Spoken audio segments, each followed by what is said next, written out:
Tensions are rising in the South China Sea as China is setting up barriers around a disputed shoal, also claimed by the Philippines.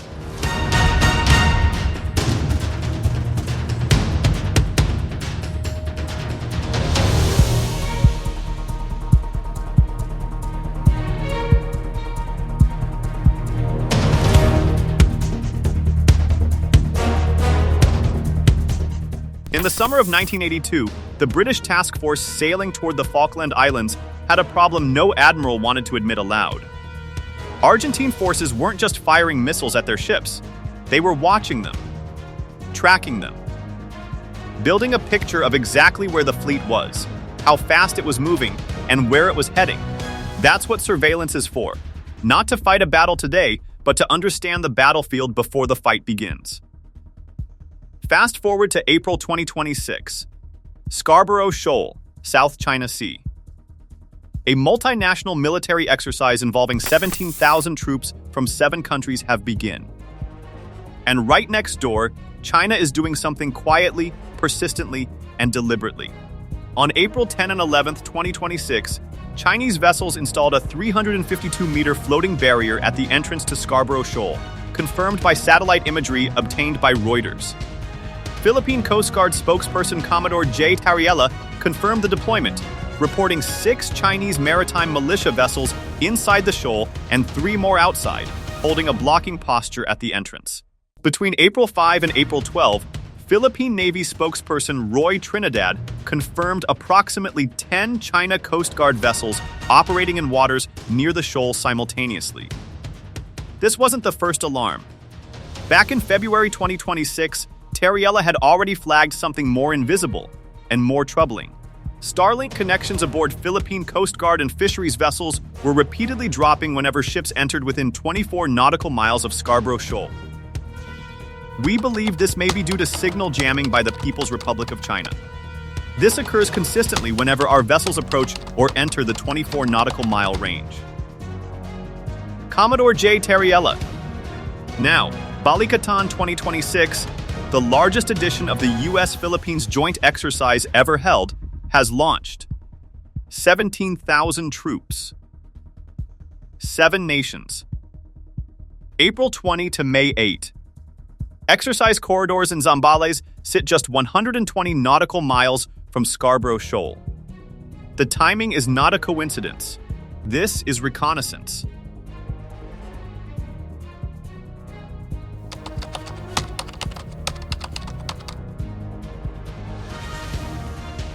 When Philippine Coast Guard vessels lose Starlink within 24 nautical miles of Scarborough Shoal, consistently, repeatedly, that's not a technical glitch. That's a pattern. China already has the infrastructure in place.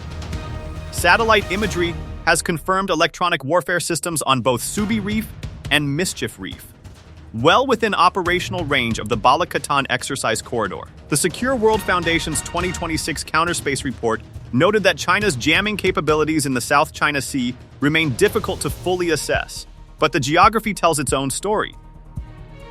I would say this could already be a form of electronic warfare. Commodore Vincent Trinidad, Philippine Navy West, Philippine Sea Command. Elbridge Colby has argued that the first battlefield of any future Pacific conflict won't be the ocean. It'll be the electromagnetic spectrum. That battle may already be underway.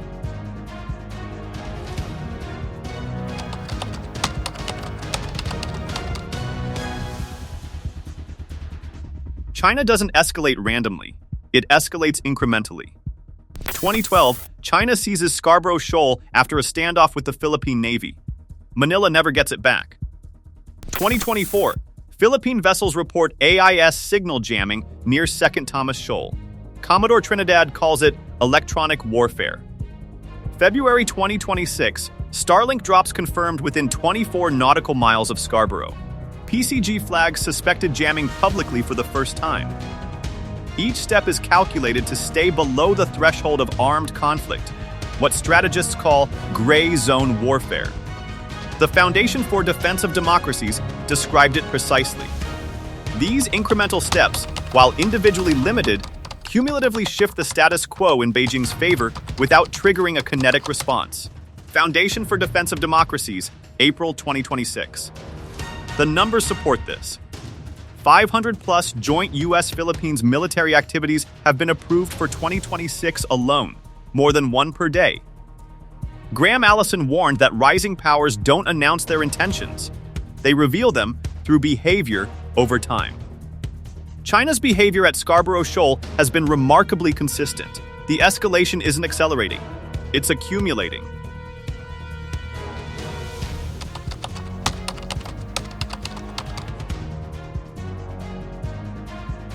Scarborough Shoal isn't just a fishing ground, it's a strategic choke point. Sitting 124 nautical miles west of Luzon, it sits directly astride the approach corridors from the South China Sea into the Philippine Sea. Any military planner looking at a Taiwan contingency draws a line straight through it. If China were ever to militarize Scarborough, as it did with Subi Reef and Mischief Reef, U.S. and Philippine forces operating out of northern Luzon would face a three-sided enclosure. Robert Kaplan called this geometry years ago. Whoever controls Scarborough controls the strategic triangle of the South China Sea. Robert Kaplan. The electronic warfare dimension makes it worse. China has already deployed jamming and surveillance systems across its artificial island chain, Subi Reef, Mischief Reef, Fiery Cross Reef, each one a node in a larger sensor network.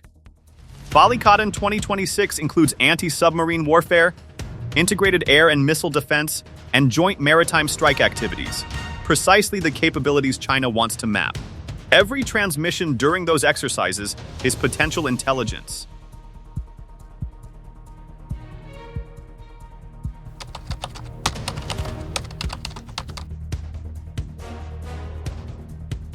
Japan's presence at Balikatan 2026 is not symbolic. It's structural. This is Tokyo's first large-scale participation in the exercises, deploying personnel from the ground, maritime, and air self-defense forces, plus cyber and medical units. Japanese media described it as a significant shift in military policy. Japan considers this as related to Taiwan's defense. Tokyo is focusing efforts in the Philippines precisely because of that connection. Grant Newsham, retired U.S. Marine. 7 nations now training together, shoulder to shoulder, 120 nautical miles from a shoal China is actively jamming. That coalition picture matters.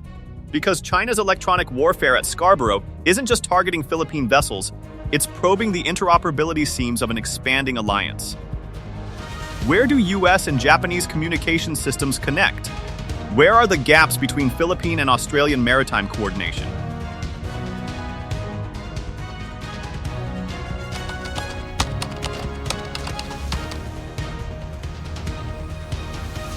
The timing of China's escalation at Scarborough is not accidental.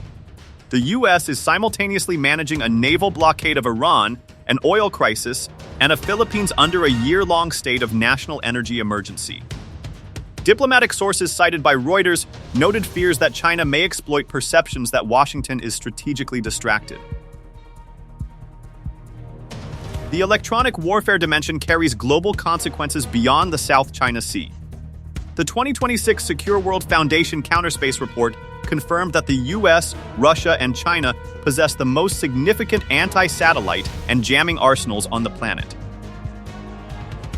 China's capabilities are expanding. Their willingness to deploy them, openly, repeatedly, against a US treaty ally signals a new threshold of acceptable behavior. That threshold matters everywhere. If jamming Philippine Coast Guard Starlink connections produces no meaningful response, the precedent is set. For Taiwan. For Japan. For any future contingency where electromagnetic dominance is contested before the first shot is fired. The structural competition between the US and China is entering its most dangerous phase. Not because war is inevitable, but because both sides are now actively testing each other's red lines. Michael Beckley.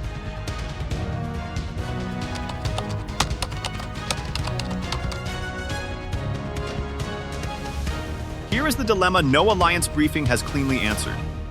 China has spent years building a surveillance architecture across the South China Sea, artificial islands, EW systems, maritime militia, Coast Guard fleets, all operating below the level that triggers a military response.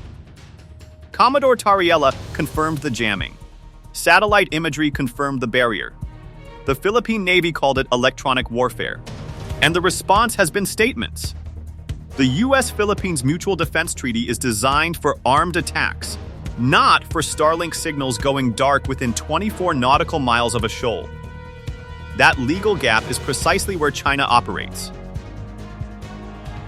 Nations rarely lose through single catastrophic decisions. They lose through the gradual erosion of positions they forgot to defend. Henry Kissinger. Scarborough Shoal was lost in 2012. The electromagnetic space around it is being lost now. Quietly, incrementally, during the largest multinational military exercise the Philippines has ever hosted. 17,000 troops. 7 nations. 0 confirmed countermeasures to the jamming. So the question worth sitting with is this.